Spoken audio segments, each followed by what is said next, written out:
You're fired, Emma. Clear your desk. Now.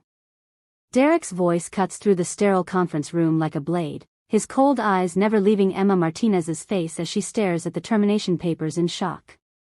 Her hands tremble, knuckles white against the mahogany table.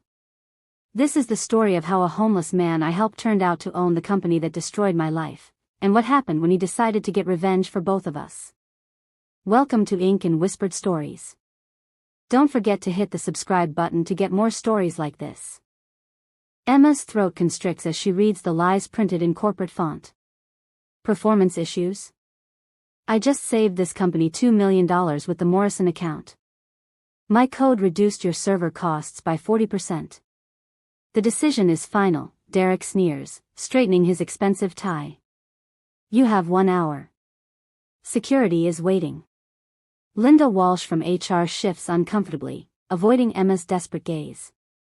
Emma's chest tightens as the betrayal hits her like a physical blow.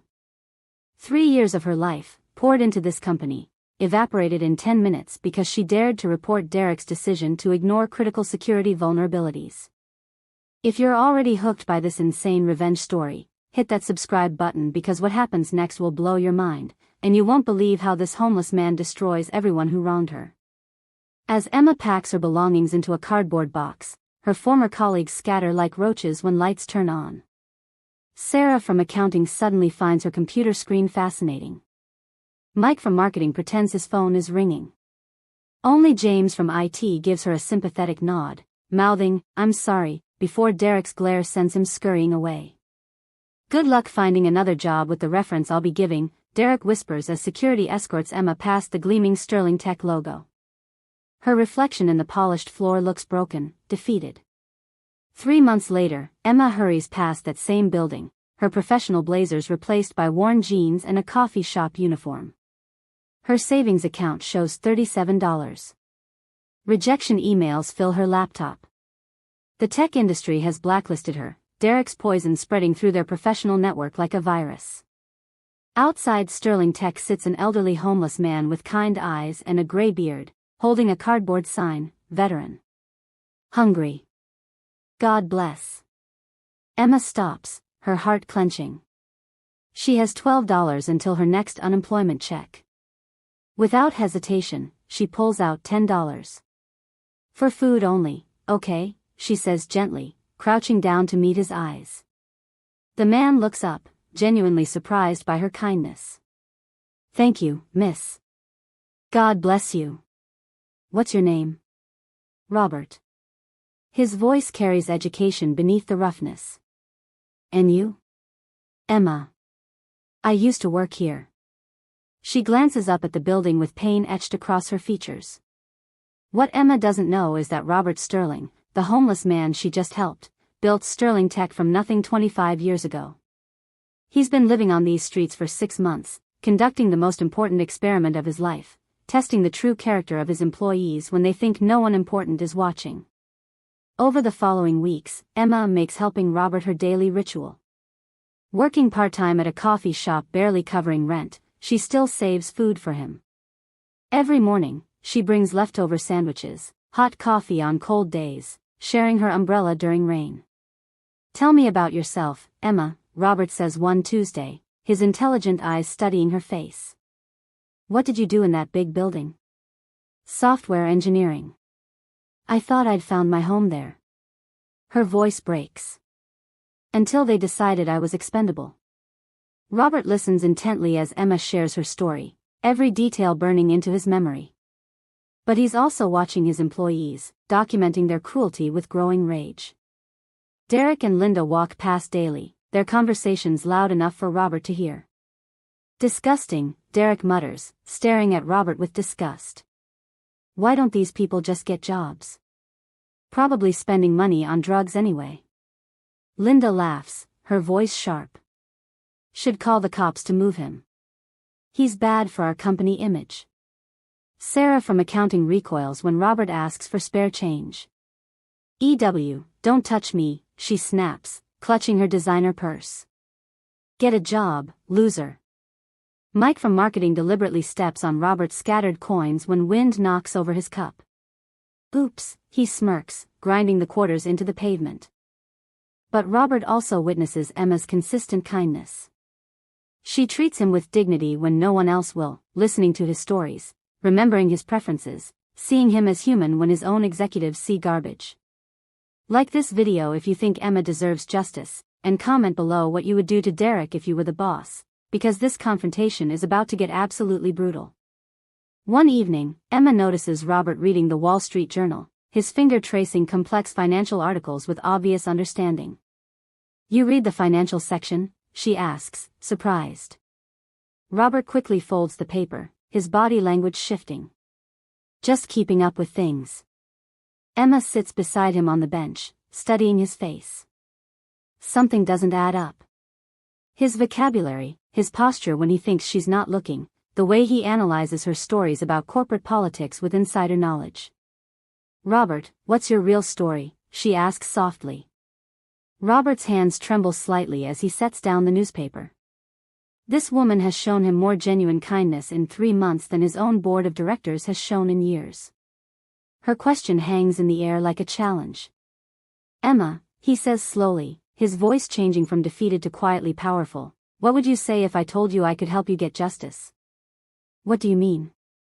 Robert stands up, his entire demeanor transforming. His shoulders straighten, his posture shifts from hunched beggar to commanding presence. "What would you say if I told you I own Sterling Tech?" Emma laughs, but the sound dies when she sees his expression. "Robert, that's not funny." He pulls out a phone from his jacket, not the broken flip phone he usually carries, but a high-end smartphone. His fingers move with practiced efficiency as he dials. "Linda Walsh, please." "This is Robert Sterling." "Yes, the Robert Sterling." Emma's world tilts as Linda's voice screeches through the speaker, "Mr. Sterling. We weren't expecting you back from your sabbatical until next month. How can we help you?" Emma's face drains of all color. Her legs give out, and she sinks back onto the bench. "You're actually the founder and CEO. I've been living on these streets for 6 months, Emma, watching my employees, testing them. I needed to see who they really were when they thought no one important was looking." Emma's hands shake as the revelation crashes over her. "All this time, you've been watching them treat you like garbage while they destroyed my life?" "I've been watching Derek Thompson walk past me every day like I'm worthless. But you, Emma, you saw a human being who needed help." The next morning, Robert walks into Sterling Tech in a perfectly tailored suit, his beard trimmed, every inch the billionaire CEO he is. The lobby erupts in shocked whispers. Employees freeze mid-conversation, their faces pale with recognition and terror. Derek and Linda rush toward him, their fake smiles plastered on desperately. "Mr. Sterling. Welcome back. We've been running everything exactly as you'd want." "Really?" Robert's voice could freeze hell. "Because I've been watching." He calls an emergency meeting. Every employee crams into the main conference room, tension crackling like electricity. Robert stands at the head of the table, his presence commanding absolute silence. "For the past 6 months, I've been living homeless outside our building. I wanted to see who you really are when you think no one important is watching." Derek's face turns gray. Linda's hands shake so violently she drops her pen. "Derek Thompson," Robert's voice cuts through the silence like a sword, "you fired Emma Martinez for budget cuts and performance issues. But I've reviewed her work. She was our top performer. You fired her because she reported your attempts to ignore security vulnerabilities that could have cost us millions." Derek opens his mouth to speak, but Robert raises his hand. "Furthermore, I watched you mock homeless people daily, including me." Linda Walsh, same behavior. "Sarah, Mike, you showed deliberate cruelty to someone you thought couldn't help your career." The room feels like a pressure cooker about to explode. "Derek Thompson, you're fired. Security will escort you out immediately." Linda Walsh, fired. "Sarah, Mike, anyone who showed deliberate cruelty to people they deemed beneath them, clear out your desks now." Derek's face contorts with rage and desperation. "You can't do this. I have a contract." I'll sue you for wrongful termination. Sue me? Robert laughs coldly. I have 6 months of documented evidence of your behavior, including recorded conversations about ignoring security protocols and your treatment of homeless individuals. Try me. But then Robert's expression softens as he looks toward the back of the room. Emma Martinez, would you please stand up? Emma rises slowly, tears streaming down her face, her body shaking with emotion. This woman lost her job unfairly, yet she spent her last dollars feeding a homeless stranger. She treated someone she thought had nothing with more dignity than my executives treated each other. Robert's voice fills with genuine admiration. Miss Martinez, I'm offering you Derek's position. Chief Technology Officer. Starting salary $200,000, plus equity. Emma stares at Robert, then at the shocked faces around the room, her heart pounding so hard she can barely breathe. I don't know what to say. Say yes. You've already proven you have the 2 qualities I value most, brilliance and integrity. Yes, she whispers, then louder as strength flows back into her voice. Yes, I accept. 6 months later, Emma stands in her corner office, now the CTO, implementing the security improvements Derek had blocked, saving the company millions. Through her window, she watches Sterling Tech employees volunteering at local shelters, part of the program she established. Robert knocks on her door. How's the new job treating you? I still can't believe it's real. But Robert, why did you really do it? Robert sits down, his expression serious. I built this company from nothing, Emma. But somewhere along the way, I lost touch with what made it special. I was surrounded by people who only saw dollar signs, who forgot that business is about people. And living on the streets taught you that? Living on the streets, and meeting you. You reminded me that success means nothing if you lose your humanity. Hit that like button if this story gave you chills, subscribe for more incredible revenge stories, and comment below. Have you ever helped someone who turned out to be more than they seemed?